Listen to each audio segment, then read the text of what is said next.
Hello बच्चों, आप लोग का बहुत-बहुत स्वागत है एजुकेशन ट्यूटोरियल के यूट्यूब चैनल पर। आज जो है हम जो सीरीज है लास्ट 50 डेज का जेईई मेन मैथमेटिक्स, तो उस स्ट्रेटेजी में जो हम लोग चर्चा किए थे कि जैसे फेज 1, फेज 2, फेज 3 करके हम किए हुए थे सेलेक्ट। तो उसमें जो टॉपिक्स हैं, जैसे हमारा एक आज का चैप्टर है हमारा स्टैटिक्स। क्या है? स्टैटिक्स।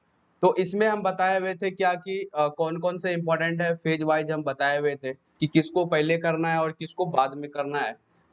तो उसमें जो फेज 1 में हमारा था एक चैप्टर था स्टैटिक्स, तो आज हम उसको लेके आए हैं जो कि बहुत ही ईज़ी टॉपिक है।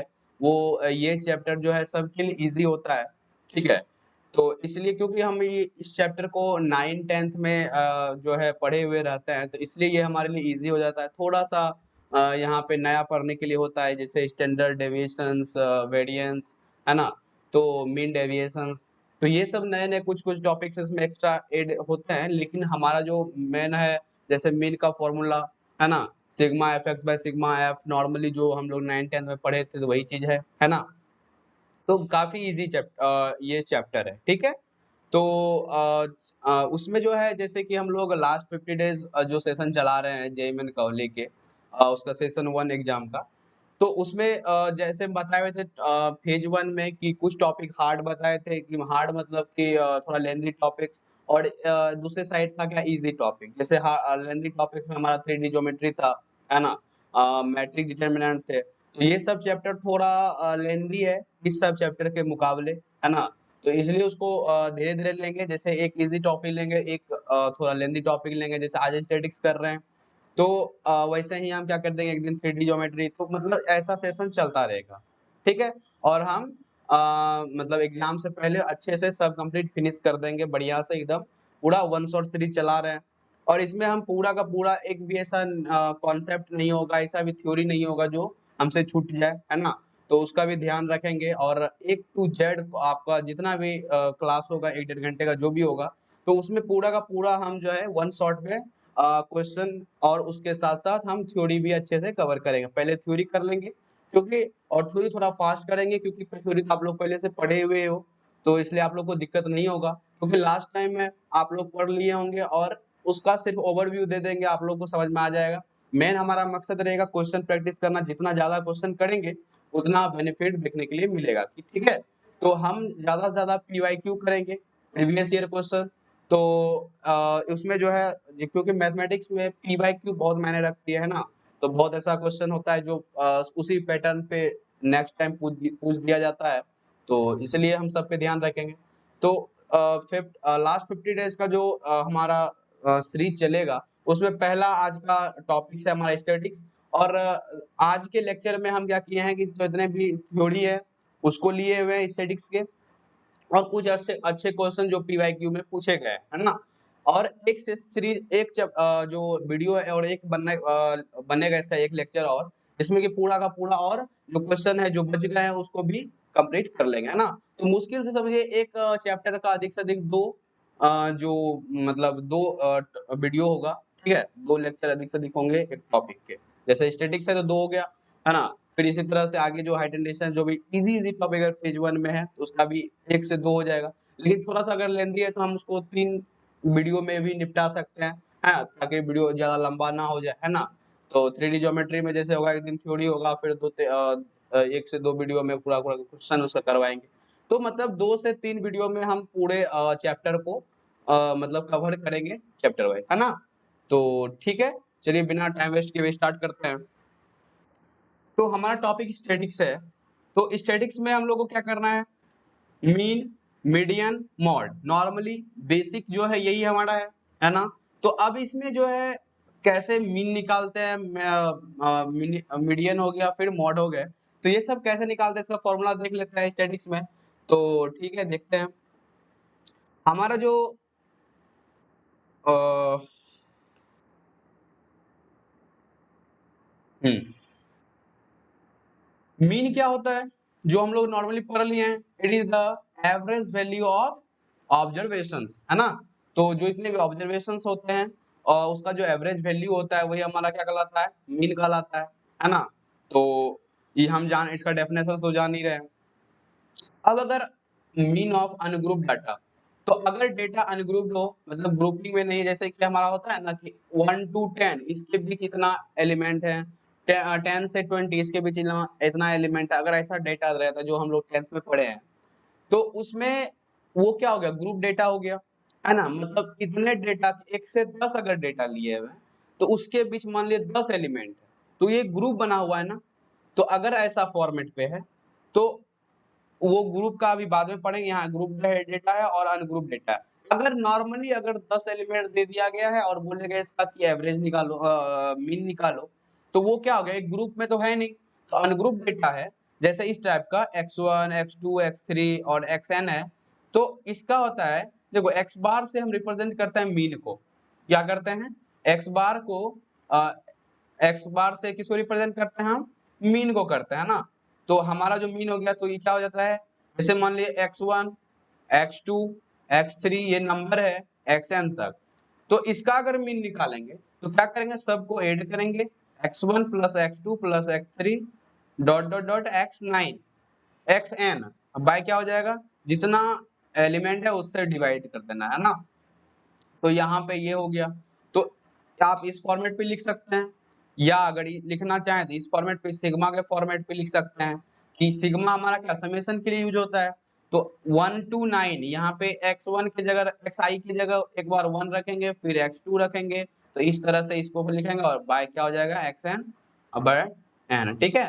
तो आप इस फॉर्मेट पे लिख सकते हैं या इस फॉर्मेट पे भी लिख सकते हैं कि सिग्मा आई जो है उसका जो रेंज है 1 to 9 है ना, 1 to n, और xi बाय n हो जाएगा, है ना। तो आप ऐसे लिख सकते हैं। फिर क्या है, मीन ऑफ ग्रुप डेटा, अगर ग्रुप डेटा के रूप में हो तो कैसे करेंगे, अगर मान लो हम क्या करते हैं कि 1 से 10 है और इसके बीच जो है 10 एलिमेंट है, ठीक है। 10 कोई भी मान लो कोई एग्जाम हुआ और उसमें 1 से 10 मार्क्स के बीच 10 बच्चे का आया, फिर 10 से 20 के बीच मान लो 30 बच्चे का आ गया, फिर 20 से 30 के बीच मान लो 40 बच्चे का आ गया, है ना। तो इतना अगर ऐसा इस तरह का डेटा अगर दिया हुआ है और बोलेगा इसका एवरेज निकालो कि कितने, नॉर्मली एवरेज बताओ कि कितने बच्चे का मिनिमम कितना मार्क्स बन सकता है एवरेज के थ्रू, ठीक है। तो क्या करेंगे इसमें, ये क्या हो गया, एक ग्रुप हो गया ना, 1 से 10, 10 से 20, 20 से 30, ये ग्रुप बना दिया। तो इस प्रकार के ग्रुप डेटा के लिए हम लोग यूज करते हैं सिग्मा, ये जो है F1 ऐसे लिख सकते हैं, या ये फॉर्मूला या ये फॉर्मूला, है ना। तो इसको बोलते हैं sigma fx by sigma f, और यही एक्स आई है जो बढ़ रहा है ना। यहाँ पे आई भी लगा सकते हैं, और आई का रेंज क्या है 1 to n, और यहाँ 1 to n इसका भी। तो हम लोग क्या करते हैं, sigma F X by sigma M कर देते हैं, क्योंकि डेटा अधिक एक से ज्यादा है, तो इसलिए हम लोग आई यूज करते हैं, क्योंकि बार बार बढ़ाना भी है। सुमेशन का सिग्मा का यूज हम लोग समेशन में करते हैं, यानी कि उसका एडिशन के रूप में यूज करते हैं, ठीक है। तो आप इस तरह से लिख सकते हैं F1 X1, F1 हमारा फ्रीक्वेंसी है ना, फ्रीक्वेंसी है, कितना बार कौन एलिमेंट्स आ गया, जैसे 1 से 10 के बीच 10 एलिमेंट है और 20 से 10 के बीच 30 एलिमेंट है। तो इस तरह का यहाँ पे हम लोग जैसे कि 10 है, 10 मार्क्स जो मान लो 10 बच्चे का आ गया, तो उस 10 बच्चे का जो मार्क्स 10 आया है उसका फ्रीक्वेंसी क्या हो जाएगा, 10 हो जाएगा, है ना। जिसको हिंदी में बोलते हैं बारम बारता है, ठीक है, जितना बार वो आ रहा है। तो ये फ्रीक्वेंसी हो गया। x1 हमारा जो एलिमेंट है वो है ना। तो sigma F X by sigma N आप ऐसे बोल सकते हैं, और वहां पे आई क्या है वो इंक्रीज कर रहा है बार बार, आई 1 से लेके n तक, ठीक है। ये ग्रुप डेटा के लिए समझ में आ गया, तो कोई इसमें नया बात है नहीं।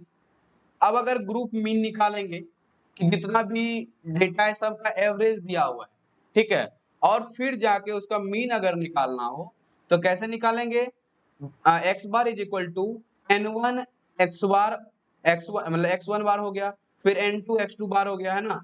तो इस तरह का x1 क्या हो गया, पहले एलिमेंट का जो भी डेटा दिया हुआ है उस डेटा का मीन दिया हुआ है, फिर दूसरे डेटा का मीन दिया x2, इसी तरह से यहाँ है, और कितना बार वो ग्रुप बना हुआ है तो उसको रिप्रेजेंट कर रहा है।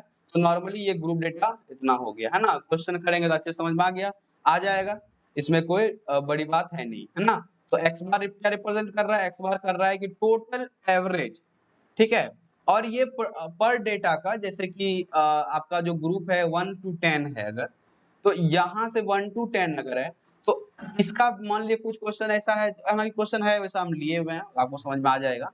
तो 1 to 10 अगर है, तो इसके बीच का जो एवरेज है, इसका एवरेज मान लो कुछ भी दिया हुआ है, फिर 10 to 20 भी कुछ मान लो एवरेज दिया हुआ है इसका, फिर इसका भी मीन कुछ ना कुछ दिया हुआ है, ठीक है। तो अगर बोल रहे टोटल मीन का, फिर हमको एक्चुअल जो डेटा है पूरा उसका मीन चाहिए, तो क्या करना है, इसका डेटा, इसका मीन, इसका भी सबका मीन निकालना है, n1 से मल्टीप्लाई करते जाना है, n1 n2 n2, और नीचे कितना हो जाएगा n1 n2 n प्लस। तो ये इस फॉर्मूला से हम लोग जितने भी डेटा हैं अगर उसका पहले से मीन दिया हुआ है, तो अगर टोटल मीन बोलेगा पूरे डेटा का, तो ये फॉर्मूला लगा देना है ना। n1 है नंबर ऑफ एलिमेंट जितने हम लेंगे, ठीक है, समझ में आ गया। तो इसमें कोई बड़ी बात है नहीं, ठीक है। तो इसका जो पीडीएफ है आप लोग को मिल जाएगा, जिसमें आप लोग देख लीजिएगा, ठीक है। चलिए अब आते हैं हम लोग मीडियन पे। मीडियन भी कोई खास नहीं है ना, तो क्योंकि ये चैप्टर ही इजी है ना, तो इसलिए इसमें कोई बड़ी समझने में कोई दिक्कत होगा नहीं। तो मेन है इसका फॉर्मूला, आप लोगों को फॉर्मूला ध्यान रखना है कि मीन का क्या फॉर्मूला होता है, कैसे निकालते हैं, हालांकि क्वेश्चन करेंगे तो और अच्छे से क्लियर हो जाएगा। तो अब देखो मीडियन है, इसको क्या करना है, it is the middle value when the observation are arrange in increasing और डिक्रीजिंग ऑर्डर। तो जब ऑब्जर्वेशंस को हम लोग इंक्रीजिंग और डिक्रीजिंग ऑर्डर में सजा देते हैं, तब जाके हम मीडियन निकालते हैं। जैसे अगर मीन निकालना हो, तो क्या उसमें हमको इंक्रीजिंग डिक्रीजिंग में सजाना जरूरी है, नहीं, नो नीड टू रिक्वायर्ड, है ना। तो वहां पे जो है आपको इंक्रीजिंग डिक्रीजिंग ऑर्डर में सजाने का कोई जरूरत है नहीं, क्योंकि जितना डेटा है सबको जोड़ो, बट जितना एलिमेंट उतना से डिवाइड कर दो, ठीक है। तो उससे हम लोग मीन निकालते हैं, वहां पे हम लोग इंक्रीज डिक्रीजिंग कोई भी चेक नहीं करते हैं, कितना क्या एलिमेंट है वो मैटर नहीं करता है। लेकिन यहाँ पे हम लोग को इंक्रीजिंग और डिक्रीजिंग ऑर्डर में सजाना बहुत ज्यादा जरूरी है, तब जाके हम लोग मीडियन निकाल सकते हैं, ठीक है। जैसे कि अब इंक्रीजिंग डिक्रीजिंग ऑर्डर में सजाना अगर है, तो जैसे मान लो 1 2 4 3 5, ठीक है। इसका बोलेगा कि हमको मीडियन निकालो, क्या करना कहेगा, इसका मीडियन निकालने के लिए कहेगा। तो क्या करना है, जैसे कोई डेटा का मीडियन निकालने थे, तो पहले टारगेट होना चाहिए हमको कि इसको इंक्रीजिंग या डिक्रीजिंग ऑर्डर में सजाना है, ठीक है। तो देख लेते हैं कैसे। तो पहले इसको सजा लो, तो 1 2 3 4 5 इंक्रीजिंग ऑर्डर या डिक्रीजिंग, 5 4 3 2 1, दोनों से एक ही आंसर आने वाला है, ठीक है। अब इसमें जो है दो केस बन सकते हैं, या तो ये डेटा जितना भी है ऑड केस हो सकता है या इवन केस हो सकता है। मतलब जैसे अभी 5 है, तो 5 हमारा क्या है, ऑड नंबर है ना। और अगर ये यहाँ पे 6 भी ऐड कर दें, तो क्या हो जाएगा, इवन नंबर हो जाएगा। तो अब इस दोनों केस में कैसे निकालेंगे, ठीक है, पहले फॉर्मूला देख लेते हैं, फिर एक ट्रिक बता देंगे, उससे आसानी से समझ में आ जाएगा आपको। तो देखो, इसमें फॉर्मूला के थ्रू अगर जाना चाहें, तो क्या करते हैं, जितना भी एलिमेंट है, जैसे यहाँ 5 एलिमेंट है ना, a1 a2 a3 a4 a5, तो क्या करना है, n+1 बाय 2th टर्म हो जाता है ना।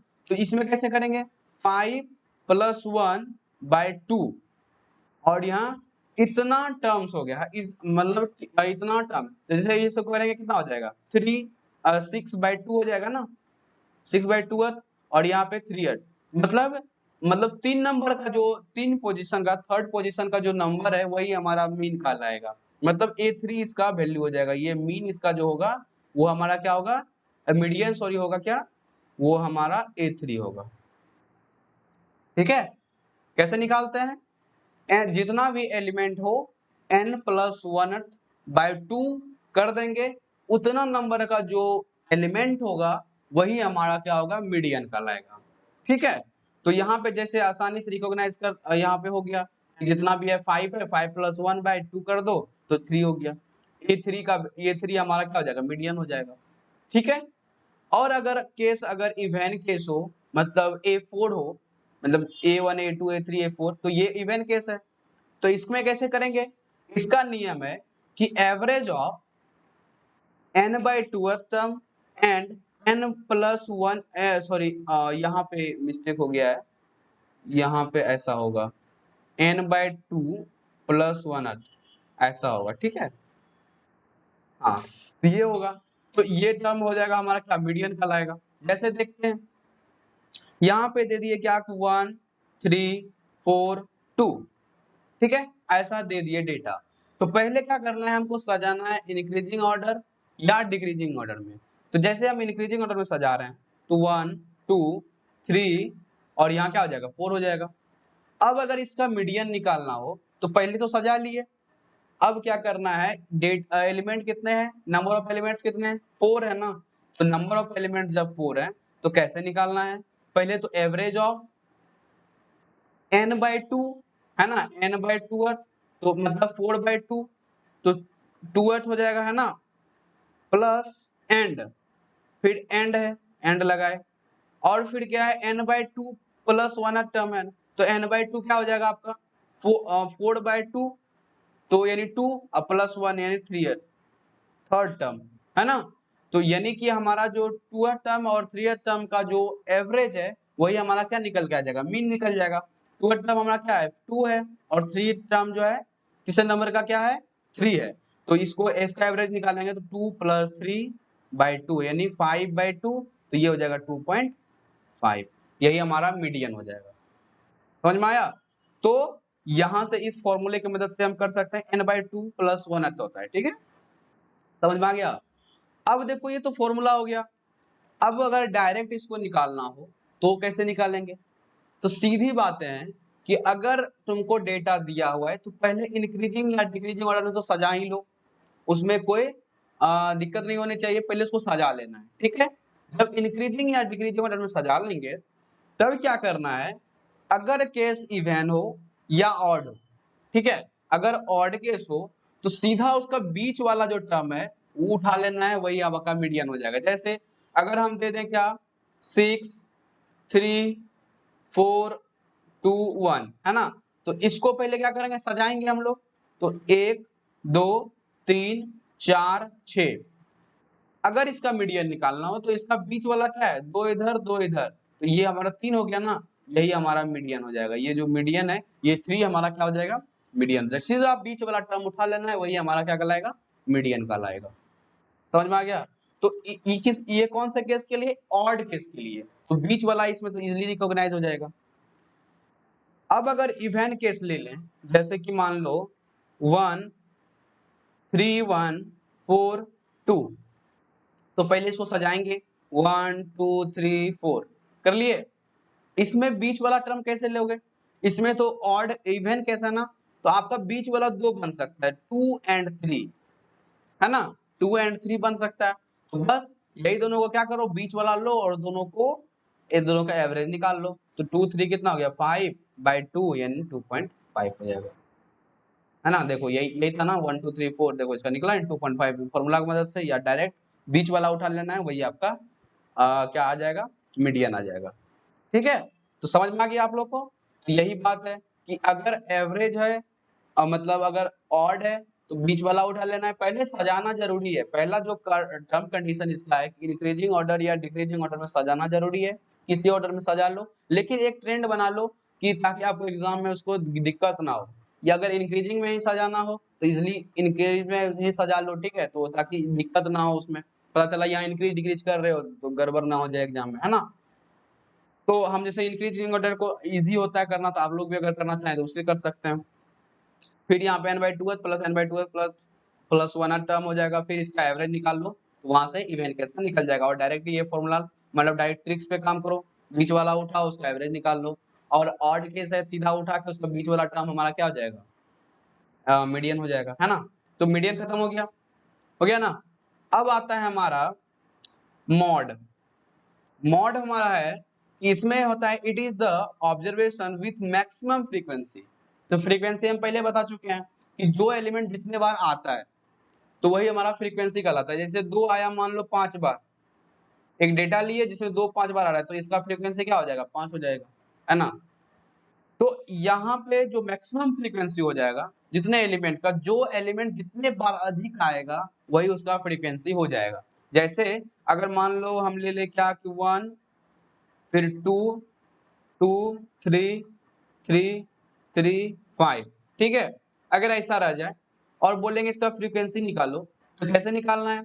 इसमें 1 कितने बार आया है? 1 बार आया है। 2 कितने बार आया है? 2 बार आया है। 3 कितने बार आया है? 3 बार आया है। तो यहाँ पे इसका मैक्सिमम फ्रीक्वेंसी इसका कितना है?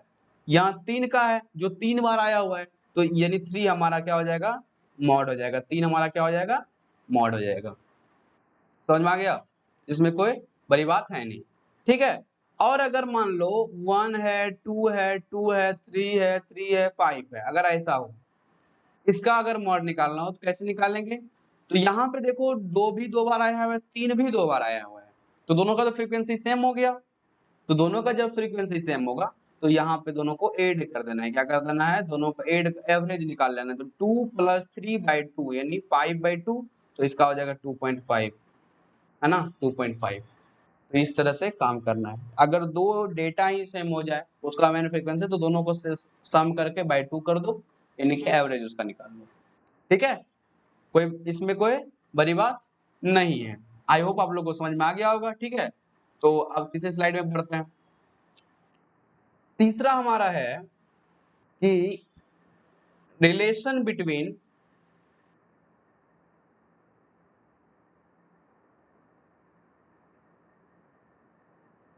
ठीक है, क्या है? Relation between mean, median and mod. तो इसमें क्या रिलेशन है? तो हमारा रिलेशन ये होता है, ये इंपॉर्टेंट है, इसको ध्यान में रखिएगा, ये फॉर्मूला, ठीक है। क्या होता है? Mean minus mode is equal to 3 into mean minus median. क्या होता है? Mean minus mode is equal to 3 into mean minus median. या ऐसे याद कर लीजिए, अगर डायरेक्ट याद करना हो तो ये फॉर्मूला मेरा ध्यान में रखिए, जो इसी को हम लोग इजी करते हैं। Mode is equal to 3 median -2 mode, है ना। ये फॉर्मूला आपको इजी हो जाएगा याद करने में, ठीक है। Mod is equal to 3 median -2 mod. तो इसी को अगर करना चाहें, देखो निकाल सकते हैं। कैसे निकलेगा? यहाँ 3 मीन हो जाएगा, -3 मीडियन हो जाएगा, है ना। तो इसको इधर भेज दो और ये मॉड को इधर भेज दो, ये हो जाएगा -2। तो मतलब इसी को हम लोग अच्छे से लिख देंगे, तो इस फॉर्मेट पे अरेंज करके। तो मॉड इज इक्वल टू होता है 3 मीडियन -2 मॉड, तो इजी होता है याद करने में। समझ गए? तो ये फॉर्मूला ध्यान में रखिएगा। अगर मीडियन मॉड दिया रहे, इन तीनों पैरामीटर में से कोई दो का भी दिया गया वैल्यू, तो तीसरा आसानी से आप निकाल सकते हैं, जो पूछा जाता है ना। तो समझ में आ गया? चलिए आगे बढ़ते हैं। अगला टॉपिक हमारा है डिस्पर्सन। तो डिस्पर्सन में दो तरह के होते हैं, एक होता है मीन डेविएशन और दूसरा होता है स्टैंडर्ड डेविएशन। तो स्टैंडर्ड डेविएशन से ही निकलता है हमारा वेरिएंस, ठीक है। स्टैंडर्ड डेविएशन निकल जाएगा, समझो वेरिएंस भी निकल जाएगा, बस उसका स्क्वायर कर देंगे, अभी आगे पढ़ेंगे ही। तो मीन डेविएशन, स्टैंडर्ड डेविएशन यानी वेरिएंस। अब देखो पहला हमारा टॉपिक है मीन डेविएशन। तो मीन डेविएशन में क्या करना है? Sigma mod of x minus M by क्या है? n है। क्या है? Sigma x minus M by क्या है? n। जहां की वेर m जो है हमारा कैपिटल M, वो हमारा मीन है। क्या है? ये हमारा क्या है? मीन है, ठीक है। और ये x क्या है? एलिमेंट है, और ये नंबर ऑफ एलिमेंट्स है, ठीक है। सिग्मा मतलब बार बार वो क्या कर रहा है? सम कर रहा है। तो अभी जब क्वेश्चन करेंगे ये सब टॉपिक्स का अच्छे समझ आएंगे, फॉर्मूला याद रख लीजिएगा। सिग्मा हो जाएगा कितना? Mod of x minus M by क्या हो गया? n हो गया, ठीक है। तो क्वेश्चन करेंगे तो समझ में आ जाएगा। समझ में आ गया? तो आई होप समझ में आ गया। देखिए एक क्वेश्चन कर भी लेते हैं, अगर अच्छा ठीक है, अभी पढ़ लेते हैं डेटा, तब जाके क्वेश्चन करेंगे तो अच्छे समझ में आ जाएगा, ठीक है। समझ में आ गया मीन डेविएशन क्या है? अब देखो यहाँ पे हम लोग जो यूज करेंगे, हालांकि क्वेश्चन एक करते हैं मीन डेविएशन का, ठीक है, तो आप लोग को समझ में आ जाएगा। यहाँ पे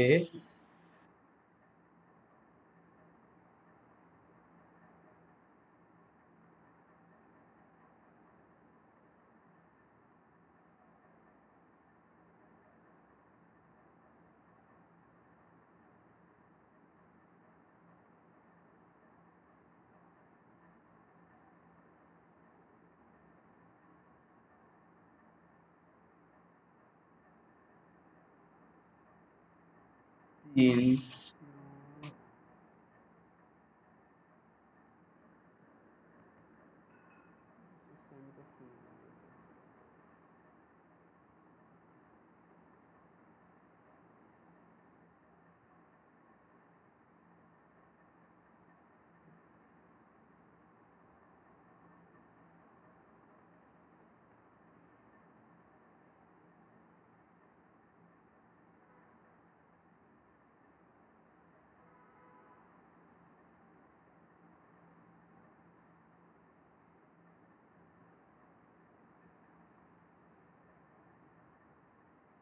वेरिएंस का ले लिए हैं,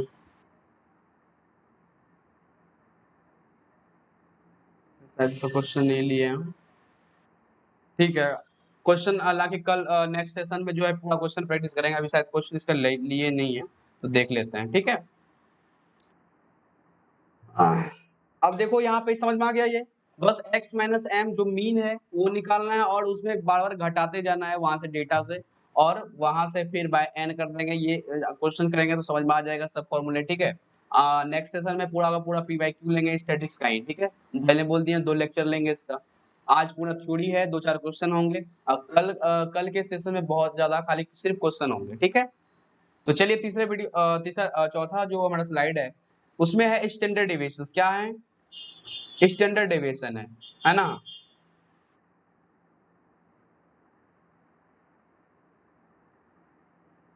तो स्टैंडर्ड डेविएशन में हमारा है कि इसमें भी हम लोग पढ़ रहे हैं क्या कि फॉर अनग्रुप डेटा, और इसमें अनग्रुप डेटा के लिए क्या है कि ये हमारा क्या होता है सिग्मा, क्या बोलते उसको बोलते हैं sigma.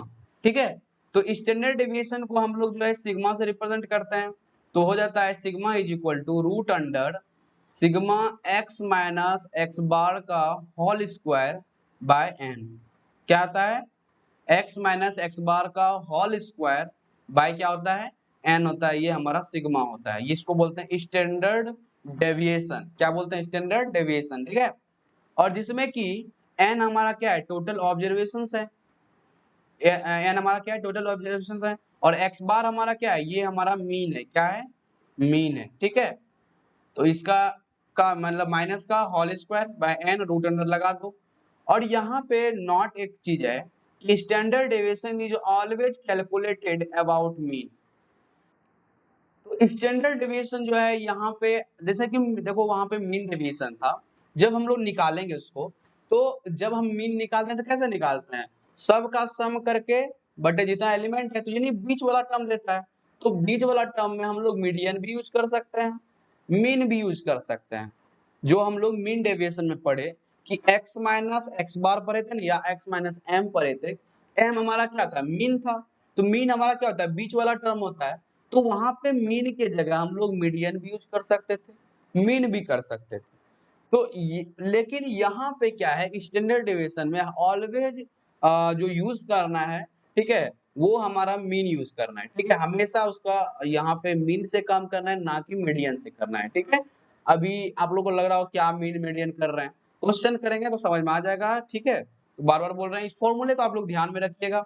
Sigma x minus x bar का होल स्क्वायर बाय एन हो गया, ये आपका एन ग्रुप डेटा के लिए। फिर अगर ग्रुप डेटा ले लिए तो वहां पे हमारा एफ आई भी चलने लगता है, तो हमारा हो गया एक्स माइनस एक्स बार का होल स्क्वायर, बस वही चीज है, बस यहाँ डेटा अधिक से हो जाता है, इसका नहीं हो गया। तो एन इज इक्वल जिसमें कि क्या होता है सिग्मा एफ होता है, ये एन का वैल्यू क्या होता है सिग्मा एफ। तो चूंकि sigma F x minus x bar का होल स्क्वायर बाय क्या हो जाएगा सिग्मा एफ। ठीक है, ये वैल्यू ऑफ ऑब्जर्वेशन है। समझ में आ गया? फिर क्या है कंप्यूटेशनल फॉर्मूला एक है, जो ये फॉर्मूला है कंप्यूटेशन, जो कि आप लोग को यही याद करना है। क्या करना है? यही याद करना है कि sigma is equal to root under sigma x आई का whole square by n minus x bar का होल स्क्वायर। ठीक है, ये फॉर्मूला आप लोग को ध्यान करना है, ये याद करना है। ये दोनों अगर याद नहीं भी, ये दोनों अगर याद नहीं भी, ये याद कर लीजिएगा। ठीक है, इसी को डिराइव किया हुआ फॉर्मूला है, तो हम लोग डिराइव कर भी सकते हैं, इसमें कोई नई बात नहीं है। बस इसका स्क्वायर तोड़ेंगे और यहाँ से ये निकाल लेंगे। ठीक है, तो ये सब तो आप लोग पहले से कर लिए होंगे, है ना। तो इतना विश्वास है, अभी से फॉर्मूला डायरेक्ट पढ़िए और इसका क्वेश्चंस करेंगे। तो सिग्मा इज इक्वल टू क्या हो गया रूट अंडर सिग्मा एक्स आई का whole square minus x bar का स्क्वायर बाय एन हो गया, ये हमारा क्या हो गया सिग्मा हो गया। ठीक है, तो यहाँ से हम लोग स्टैंडर्ड डेविएशन और ये फॉर्मूला ही आप लोग को ध्यान में रखना है, बार बार बोल रहे हैं, ठीक है। अब देखो यहाँ पे हो गया, समझ में आ गया।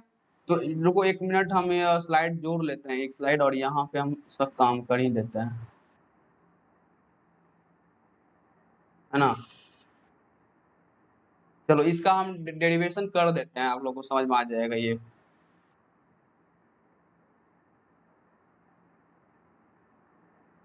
तो क्या है, सिग्मा है root, sigma is equal to है रूट अंडर और यहाँ क्या है एक्स माइनस एक्स बार का होल स्क्वायर बाय क्या है, एक्स बार का होल स्क्वायर बाय एन है ना, ये क्या है एन है, जो कि एन हमारा क्या होता है सिग्मा एफ होता है ना, एन हमारा क्या है सिग्मा एफ होता है।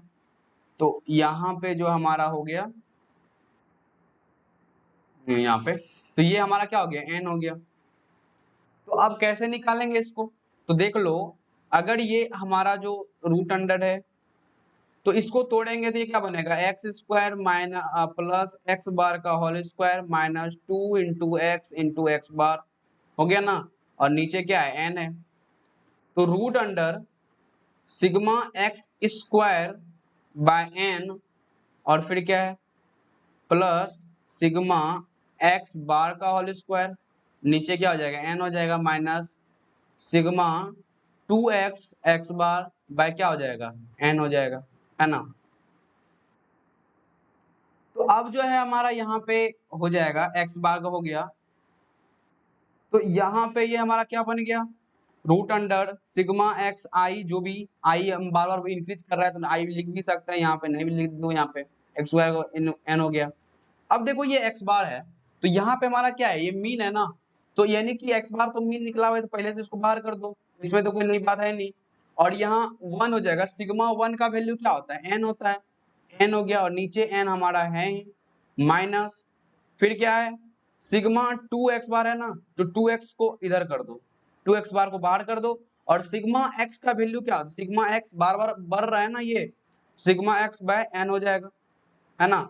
तो ये हो जाएगा हमारा, तो हो जाएगा रूट अंडर सिग्मा एक्स आई का whole square by N plus, और ये हो जाएगा सिग्मा सिग्मा, अच्छा यहाँ मल्टीप्लाई हो जाएगा ना, तो एन से एन कैंसिल हो गया, तो एक्स बार का whole square minus 2x bar into, अब देखो ये हमारा क्या हो गया मीन निकल जाएगा, क्योंकि यहाँ पे total observation x1 plus x2 आई है यहाँ पे, और x3 प्लस xn हो जाएगा, और नीचे क्या हो जाएगा n हो जाएगा, इससे हम क्या निकाल सकते हैं x बार निकाल सकते हैं।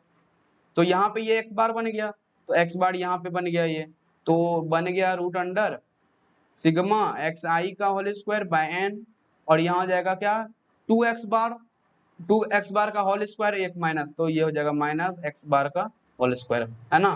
तो यही हमको था निकालने के लिए, जो हम लोग यहाँ पे बोले थे आप लोग को याद करने के लिए, ठीक है। तो आपका हम प्रूफ भी कर दिए, समझ में आ गया। तो ये काफी इजी था, तो यही याद रखना है आप लोग को, क्या करना है कैसे करना है।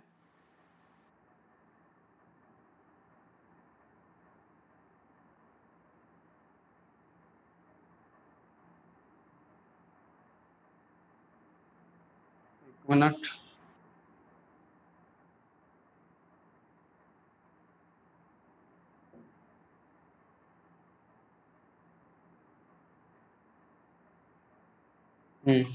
ठीक है, समझ में आ गया। तो आई होप आप लोग को समझ में आ गया होगा इसमें करना क्या है, इसमें कुछ खास बात था नहीं। अब हमारा आता है एक वेरिएंस, क्या आता है समझ में आ गया, स्टैंडर्ड डेविएशन क्या है समझ में आ गया, इसमें कुछ खास बात है वो फॉर्मूला लगाना है, आप लोगों को फॉर्मूला ध्यान में रखना है, बार बार बोल रहे हैं, क्वेश्चन करेंगे तो समझ में आ जाएगा। अब वेरिएंस देखो क्या है, इसमें जैसे पढ़ना है, ठीक है ठीक है। अब देखो क्या है वेरिएंस, तो स्टैंडर्ड डेविएशन जो निकाले समझो उसी का जो होल स्क्वायर अगर कर देंगे तो वो हमारा वेरिएंस का वैल्यू हो जाएगा, बस देख लो, है ना। तो वो क्या होता था sigma is equal to root under sigma x आई का होल स्क्वायर बाय एन, और माइनस क्या था एक्स बार का होल स्क्वायर, ऐसे निकालते थे, और इसी का रूट दोनों साइड स्क्वायरिंग कर दो, ये कैंसिल हो जाएगा और ये हमारा फॉर्मेट दे देगा, बस उसका स्टैंडर्ड डेविएशन का होल स्क्वायर कर दो तो वेरिएंस निकल जाएगा। ठीक है, तो समझ में आ गया। अब देखो क्या है, adding and multiplying by constant. अब अगर एक्स्ट्रा कोई कांस्टेंट से एडिंग या मल्टीप्लाइंग करते हैं तो उसमें मीन, मीडियन या स्टैंडर्ड डेविएशंस और वेरिएंस पे क्या इफेक्ट पड़ता है, तो देख लेते हैं। अगर हम एडिशन करते हैं और वो मीन में, तो हमारा सिग्मा एक्स आई बाय एन होता है, एक्स बार होता है। तो इसमें अगर न्यू मीन जोड़ देते हैं, एक्स आई में ए जोड़ दो, मान लो ये कांस्टेंट जोड़ दिए, तो इसमें देखते हैं क्या फर्क पड़ता है। तो ये एन हो गया और यहाँ पे देखो ये अलग अलग हो जाएगा, तो यहाँ पे एन हो जाएगा, कैंसिल हो जाएगा, तो हमारा निकल के आ गया एक्स बार प्लस ए। मतलब जो कांस्टेंट ऐड किए थे वो डायरेक्ट का डायरेक्ट निकल गया, तो मतलब यहाँ पे मान में वैल्यू चेंजिंग हो रहा है। तो अगर कोई कांस्टेंट से एडिशन करते हैं इसमें मीन में, तो समझना है कि जो कांस्टेंट एडिशन करेंगे वही कांस्टेंट बाहर निकल जाएगा, तो ए के रूप में बाहर आ रहा है। फिर अगर यहाँ से अगर इस तरह से एडिशन के रूप में स्टैंडर्ड डेविएशंस निकालना चाहें तो हमारा ये होता है स्टैंडर्ड डेविएशंस। और यहाँ पे अगर हम न्यू एडिशन करते हैं तो यहाँ पे ए से प्लस ए होगा यहाँ भी, और यहाँ भी प्लस ए होगा एक्स बार में, तो ए से ए कैंसिल हो गया, तो इसमें मान में कोई चेंजिंग नहीं हुआ। तो और मान में चेंजिंग नहीं हुआ तो मीन में चेंजिंग हुआ क्या, जो एडिशन किया वही निकल गया, और स्टैंडर्ड डेविएशन में मान में कोई चेंजिंग नहीं हुआ, है ना। तो जब इसमें कोई चेंजिंग नहीं है तो वेरिएंस में भी कोई चेंजिंग होगा नहीं, क्योंकि उसी का स्क्वायर है, तो उसी का स्क्वायर क्या होता है, वेरिएंस होता है। तो एडिंग कांस्टेंट अगर करेंगे तो मीन में बाहर निकल जाएगा और स्टैंडर्ड डेविएशन और वेरिएंस में वैल्यू बाहर नहीं आएगा। ठीक है, चलिए आगे बढ़ते हैं। आगे है हमारा मल्टीप्लाइंग अ कांस्टेंट। अगर कांस्टेंट से मल्टीप्लाई करते हैं तो क्या होता है वैल्यू चेंजिंग। तो मीन के केस में तो बस एक बाहर कर, एक मल्टीप्लाई एक बाहर हो जाएगा, मतलब जितना गुना किए उतना ही निकल के आ गया, जितना मल्टीप्लाई किया उतना ही निकल गया, a इंटू एक्स बार का एक्स बार हो गया, है ना। लेकिन अगर स्टैंडर्ड डेविएशन की बात करें, यहाँ पे जब मल्टीप्लाई करेंगे तो a बाहर आ जाता है। इसमें क्या होता है, देख लीजिए मल्टीप्लाई कुछ खास नया नहीं, मतलब इजी ही है। देखो a बाहर इसमें आ गया, है ना, इसमें a बाहर आ गया, तो वेरिएंस में क्या होगा, a स्क्वायर बन जाएगा, क्योंकि उसी का तो स्क्वायर है।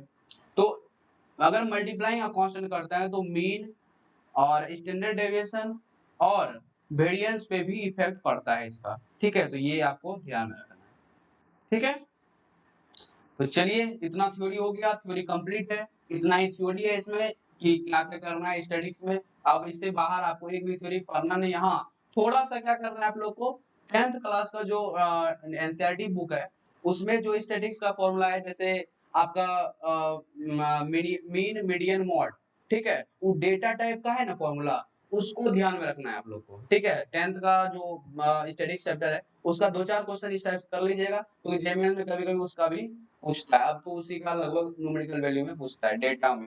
ठीक है, मीन मीडियन निकालने के लिए, तो वो देख लीजिएगा आप लोग। हालांकि क्वेश्चन करेंगे तो समझ में आ जाएगा, हम क्वेश्चन लेंगे तो सब सारे क्वेश्चन का डिस्कशन करेंगे। अब देखो क्वेश्चन है, क्वेश्चन स्टार्ट करते हैं। क्या है, द मीन ऑफ 10 नंबर 7:8, फिर क्या 7 × 8, फिर 10 × 10, 13 × 12, इस तरह का है, और इसका हमको मीन निकालना है, जो कि जेईई मेन 2021 में पूछा गया क्वेश्चन है अगस्त में, है ना। तो ट्राई करते हैं, इसमें कुछ खास है नहीं। तो 7 × 8, 10 × 13, और ये न्यूमेरिकल वैल्यू में पूछा था, इसलिए उसमें ऑप्शन कोई है नहीं। तो देखते हैं कैसे निकलेगा।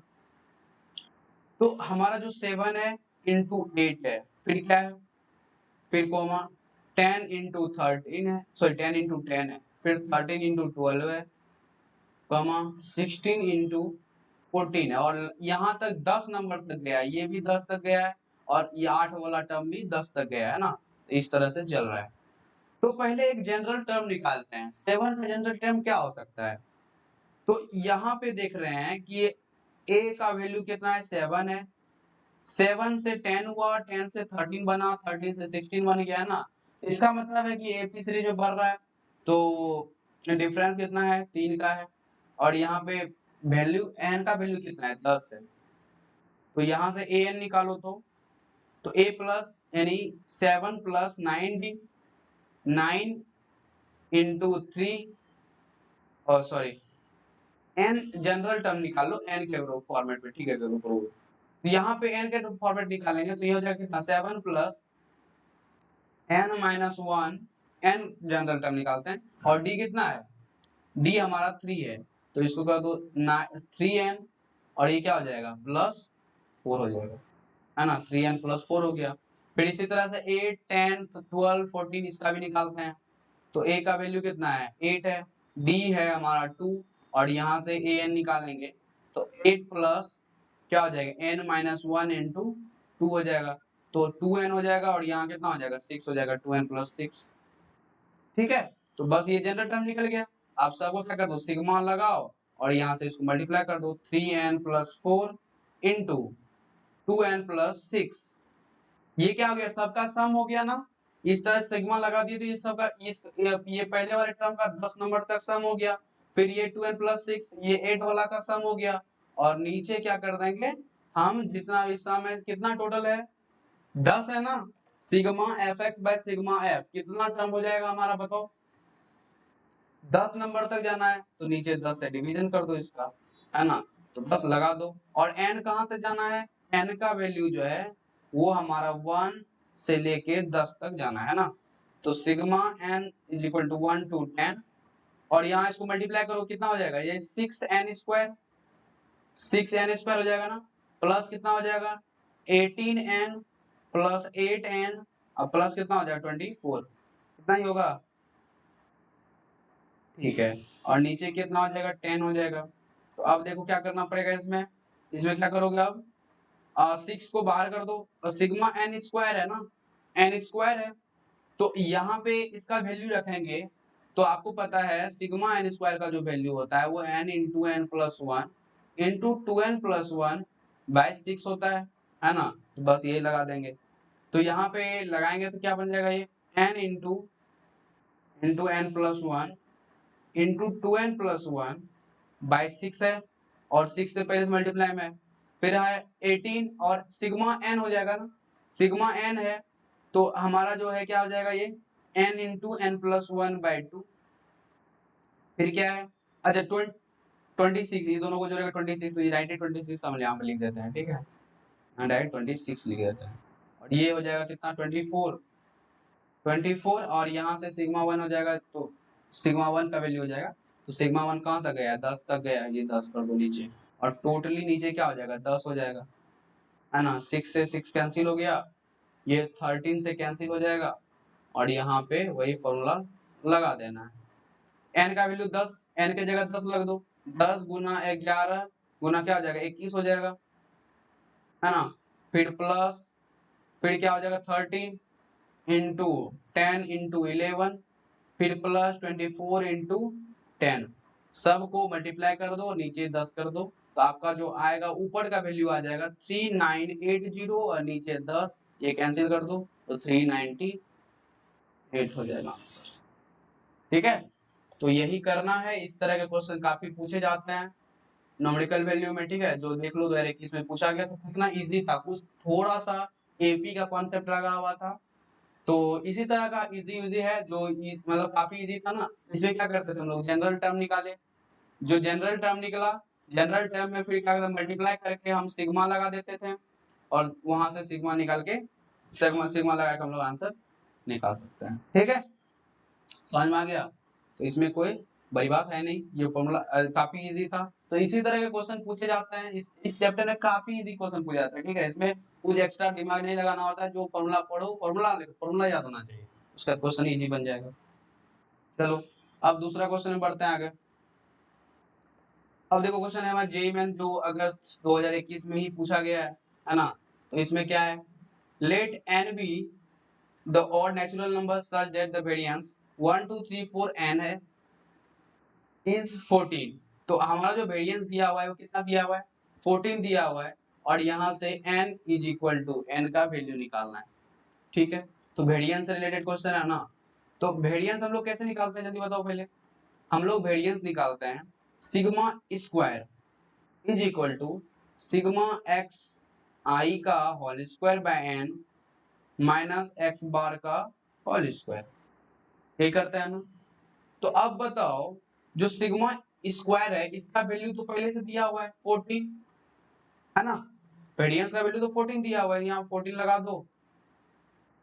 अब देखो यहाँ पे x बार हमारा क्या है, मीन है, तो डेटा कितना है 1 2 4 5 4 और n तक है, तो सबको जोड़ दो। पहले मीन निकालेंगे ना x बार का वैल्यू, तो कैसे निकलेगा, x बार का वैल्यू निकलेगा n into N plus one by two निकालेंगे, और यहाँ पे n into N plus one by two हो गया। ठीक है, तो अब देखो यहाँ पे जो n into N plus one by two है, तो यहाँ पे हमको n का ही वैल्यू चाहिए, यहाँ पे n का ही वैल्यू चाहिए, और यहाँ पे x बार का होल स्क्वायर जा रहा है, तो यानी कि 1 का स्क्वायर प्लस 2 का स्क्वायर प्लस 3 का स्क्वायर, है ना, इस तरह से जाते रहेगा। तो सिग्मा n स्क्वायर कर सकते हैं, क्योंकि सिग्मा n आई का स्क्वायर, तो वहां पे n का वैल्यू रखते जाओ और बार बार वो चेंज होते जाएगा, है ना, तो सिग्मा एक्स आई का होल स्क्वायर हो गया,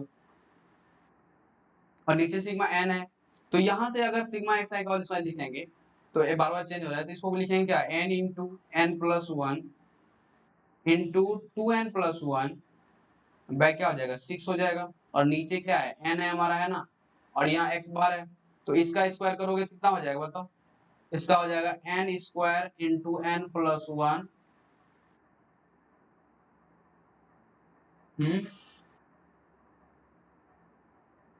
ठीक है, और नीचे कितना हो जाएगा,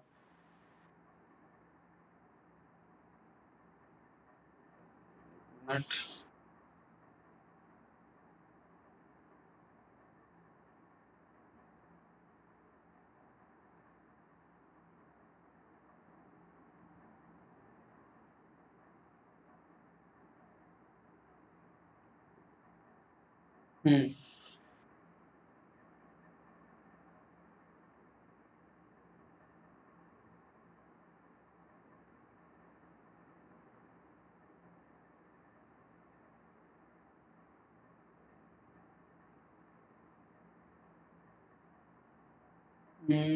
एन स्क्वायर हो गया इंटू एन प्लस वन का होल स्क्वायर बाय, यहाँ क्या हो जाएगा नीचे वन बाय टू, तो यही हमारा क्या हो जाएगा, यहाँ पे एक्स बार ये हमारा क्या हो गया, मीन हो गया, तो बस इसी का स्क्वायर कर दो, तो नीचे कितना हो जाएगा 4 हो जाएगा। अब देखो यहाँ पे ये n से n क्या हो गया, कैंसिल हो गया, ये n से n हमारा क्या हो जाएगा, कैंसिल हो जाएगा। तो अब देखो यहाँ पे ये जो n स्क्वायर बना, अच्छा ये क्या हो गया, टोटली सम हो गया ना x का, और नीचे n भी तो करोगे, ये जो n का वैल्यू n भी तो रखोगे, तो n क्या है, टोटल नंबर है, तो नीचे x बार निकाल रहे हैं, तो ये टोटली हो गया n into N plus one by two का सम हो गया, ये टोटली सम हो गया, नीचे n कर देंगे तो हो जाएगा, ये कैंसिल हो जाएगा, देखो यहाँ कैंसिल हुआ ना, तो ये तो n रहा नहीं, अब यहाँ सिर्फ n प्लस वन का होल स्क्वायर बन जाएगा, समझ में आया, क्योंकि n into N plus one by two क्या था, हमारा सम होता था, और सम हमको तो मीन निकालना है, तो n से डिवीजन करना पड़ेगा, तो वही कैंसिल किए। अब देखो यहाँ क्या हो जाएगा 14 हो जाएगा, और इसको मल्टीप्लाई करो, ये हो जाएगा 2n स्क्वायर, फिर n, फिर 2n, और यहाँ 1 हो जाएगा, बाय कितना हो जाएगा 6 हो जाएगा, माइनस इसको तोड़ो तो हो जाएगा n square plus one plus 2n by 4, ठीक है। अब देखो यहाँ पे क्या हो जाएगा, इसका एलसीएम ले लो, तो ये 14 हो जाएगा, इसका एलसीएम ले लो, ये कितना हो जाएगा 12, यहाँ 4n स्क्वायर प्लस 2 और यहाँ हो जाएगा 6n plus 2 minus 3n square, है ना, और यहाँ प्लस माइनस 3 माइनस 6n, ठीक है। देखो 6n से 6n कैंसिल हो गया, और इसको इधर भेज दो, तो 14 इंटू 12 ये हो जाएगा n स्क्वायर, 4 माइनस ये हो जाएगा, और ये कितना हो जाएगा माइनस 1, इसको जब करोगे ये हो जाएगा 168, और इसको भेज दो plus 1 is equal to N square, तो एन स्क्वायर कितना हो जाएगा 169, और एन हो जाएगा 13, और हमको और नेचुरल नंबर, तो देखो और नेचुरल नंबर लेना है, तो माइनस तो आएगा नहीं इसमें, माइनस तो आएगा नहीं, इसलिए प्लस 3 हो जाएगा वैल्यू, ठीक है। तो यही हो जाएगा, तो काफी इजी था कि नहीं, बस फॉर्मूला लगाना था वेरिएंस का, सिग्मा स्क्वायर का वैल्यू दिया हुआ था, बस यहाँ पे सिग्मा स्क्वायर हो गया ये, और एक्स बार का फॉर्मूला होता है n plus one by to का होल स्क्वायर, तो यहाँ पे हमको मीन निकालना था, इसलिए n से डिवीजन करना पड़ा, जिससे n से n कैंसिल हो गया, ठीक है, समझ में आ गया, ठीक है, तो आगे बढ़ते हैं। तो काफी इजी क्वेश्चन रहता है, इसमें कोई बड़ी बहुत ऐसा नहीं कुछ हार्ड मिलेगा, ठीक है। अब देखो एक क्वेश्चन नंबर 3 है, जो जेईई मेन मार्च 2021 में पूछा गया है, इसमें बोला the mean age of 25 teacher in a school is 40 years, है ना। 25 टीचर का जो मीन एज है वो हमारा कितना है, 40 इयर्स है। अब उसमें बोला कि a teacher retire at the age of 60 years, एक टीचर है उसमें 25 टीचर में से जिसको रिटायरमेंट आ गया, वो 60 मतलब ईयर का जो रिटायर हो गया, ठीक है, वो 60 ईयर का था जो रिटायरमेंट वाला टीचर था। And a new teacher is appointed in his place, उसके जगह पे जो है एक न्यू टीचर को अपॉइंट किया गया।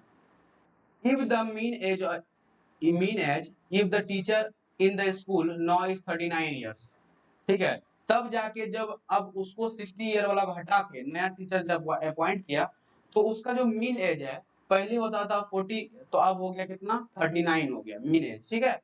तो बोल रहा है कि वो जो नया टीचर अपॉइंट किया गया उसका एज कितना होगा। क्वेश्चन समझ में आ गया। जो 25 टीचर थे उसका एवरेज जो एज था वो 40 था। अब बोला गया कि एक टीचर को रिटायरमेंट हुआ, वो 60 साल का था, तो उसको रिटायर कर दो। तो अब कितने टीचर बने, 24, और फिर 24 के जगह एक टीचर और आया जो 25 बना दिया। अब जाके जो मीन बना, आपका जो मीन है, मीन एज है वो 39 बना। अब बोल रहा है जो टीचर नया आया उसका कितना एज होगा। ठीक है, क्वेश्चन समझ में आ गया। तो चलिए अब स्टार्ट करते हैं। तो हमारा जो x1 है, x1 plus x2 plus x3 dot dot dot plus x25, है ना। इसका जो एज है, मेन एज है कितना है, 40 है। इस 25 को इधर भेज दो, तो हमारा जो x1 plus x2 plus x3 dot dot dot x24 है, और एक 25 मान लो जिसका एज कितना है, 60 है, जो हट गया, है ना। और तो ये हो जाएगा कितना, 40 इंटू 25, है ना। अब देखो x1 plus x2 plus x3 dot dot dot x24, तो कितना हो जाएगा, इसको जब मल्टीप्लाई 1000 माइनस 60, मतलब 24 टीचर जो है उस 60 ईयर को हटाने के बाद जो 24 टीचर का जो एज है इतना हो जाएगा, कितना हो जाएगा, 940, है ना, 940 ईयर्स। अब जब 24 टीचर का इतना हो गया, फिर इसके जगह क्या हो गया, 25 नंबर पे जो टीचर आया वो अपॉइंट हुआ। तो अब देखो x24 जो है हमारा 940 है, और एक नया टीचर आया जो मान लो x25 है, इसका जो एवरेज है वो 39 दे दिया है ना। और यही इसी का एज पूछ रहा है x25 का, तो बस इसको मल्टीप्लाई कर दो, तो x25 निकल जाएगा, इसको जब मल्टीप्लाई करोगे 39 इंटू 25, माइनस क्या हो जाएगा, 940, तो इसको जब मल्टीप्लाई करोगे तो वो आपका आ जाएगा 975 आ जाएगा, और ये हो जाएगा 940, यानी 35 ईयर उसका एज था। समझ में आया, कोई दिक्कत इसमें। तो इसमें वही तक करना था, इसमें कोई नया बात था नहीं, बस एडिशन करना था। 25 ईयर्स का था, और इसमें कि एक 60 साल का था जो रिटायरमेंट हुआ, तो उसको पहले हटा दिए, पहले 24 का एज निकाल लिए, फिर नया जो अपॉइंट हुआ वहां से उसका मीन निकाल लिए। ठीक है, समझ में आ गया, तो समझ में आ गया। चलिए अब आगे बढ़ते हैं। अगला क्वेश्चन है कि consider on the data x taking the value of 0 2 4 8 और 2 power n with the frequency nc0 nc1 ncn, और इस तरह से रिस्पेक्टिवली, है ना। तो अब बोल रहा है if the mean of this data इतना the n is equal to, जो जेईई मेन सितंबर 2020 में पूछा गया, थोड़ा अच्छा क्वेश्चन है, ये समझने वाला है। ठीक है, तो स्टार्ट करते हैं। देखो हमारा जो डेटा दिया हुआ है 0 2 4 8 और 2 टू द पावर n है, उसका फ्रीक्वेंसी यानी बारंबारता, फ्रीक्वेंसी हमारा nc0 nc1 ncn है, ये इस तरह से दिया है, यानी 0 का जो फ्रीक्वेंसी है nc0 है, 2 का है nc1, है ना, और 4 का कितना है nc2 है। इस तरह से फ्रीक्वेंसी दिया हुआ है, और इसका मीन भी दिया हुआ है, तो यहाँ पे n का वैल्यू निकालना है। तो कैसे निकालेंगे देख लेते हैं। तो हमको पता है फॉर्मूला क्या होता है, sigma F X by sigma F. तो सिग्मा एफ एक्स है, एफ का वैल्यू कितना है nc0 और x का वैल्यू 0, तो यानी कि हमारा जो फॉर्मूला है mean 728 by 2 to the power n is equal to हो जाएगा, इज इक्वल टू हो जाएगा हमारा सिग्मा एफ एक्स। तो सिग्मा एफ एक्स कितना है हमारा, ये हो जाएगा 0 2 टू द पावर 1, 4 को क्या लिख सकते हैं 2 टू द पावर 2, 8 को 2 टू दी पावर 3 इस तरह से बढ़ रहा है। तो sigma F x F into x, तो ये तो जीरो ही हो गया, प्लस फिर क्या हो जाएगा 2 इंटू एन सी वन, फिर 2 to the power 2 N C two, इसी तरह से बढ़ते रहेगा और ये बन जाएगा 2 to the power N N C N, और नीचे हो जाएगा sigma F X by sigma F, और हमारा जो सिग्मा एफ है वो कितना है, कहां से कहां तक गया है आपका, ये जो वैल्यू है 2 टू दी पावर एन तक गया हुआ है ना, ये आपका 2 टू दी पावर एन तक गया हुआ है। तो यहाँ पे इसमें जो हम लिखना चाहेंगे, कंसीडर ऑन डेटा है ना,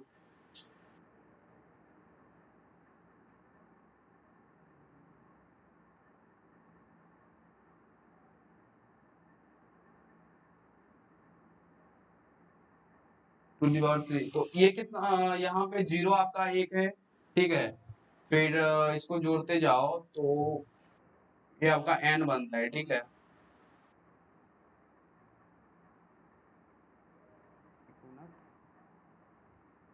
अच्छा हाँ, सिग्मा एफ एक्स बाय क्या होता है, सिग्मा एफ होता है ना, देखो sigma F X by sigma F होता है, तो एफ इंटू एक्स तो कर चुके हैं यहाँ पे, देखो एफ इंटू एक्स, नीचे क्या सिग्मा एफ फ्रीक्वेंसी हमारा ये है ना, तो सबको जोड़ दो, N C zero plus N C one dot dot dot plus N C N, है ना, ऐसा होगा।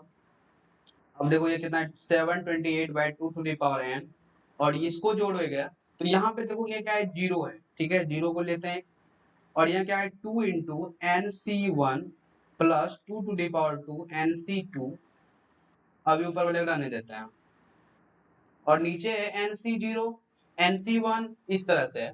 अब एक चीज बताओ, तुम लोग बाइनोमियल थ्योरम में पढ़ा होगा कि 2 टू दी पावर एन का जो फॉर्मूला होता है वो ऐसा ही होता है, N C zero plus N C one plus N C two, हाँ, इस तरह का फॉर्मूला करने के लिए मिलता है जो बाइनोमियल थ्योरम में है।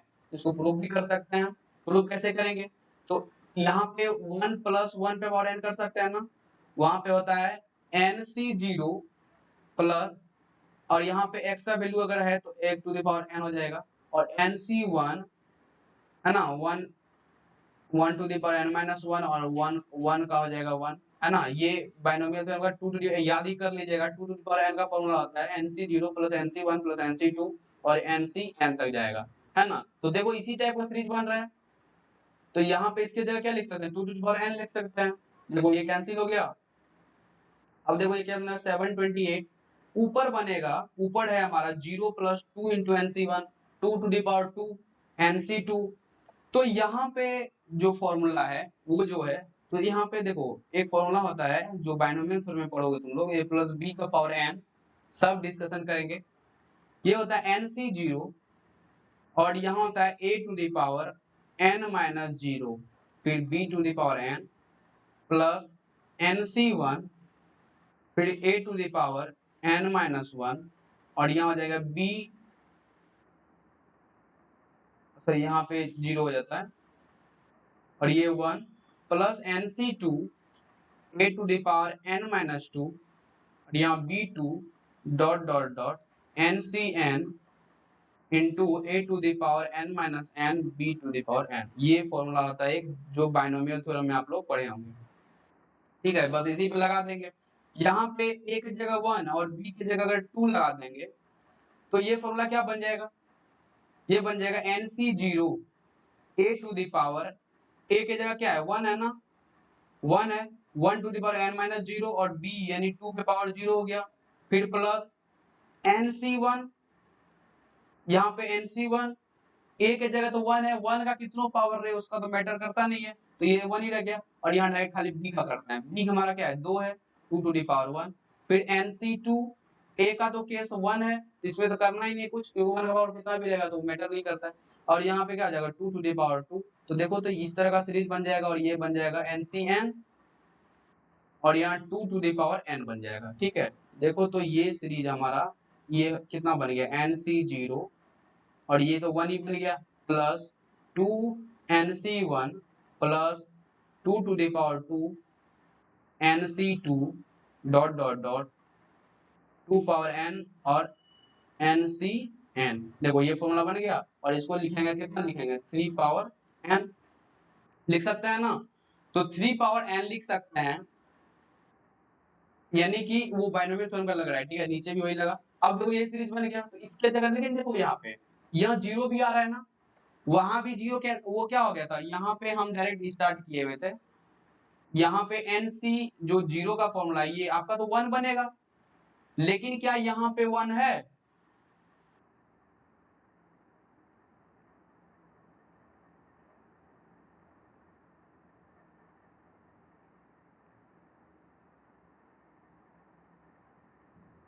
ठीक है, देखो यहाँ पे हमारा जो है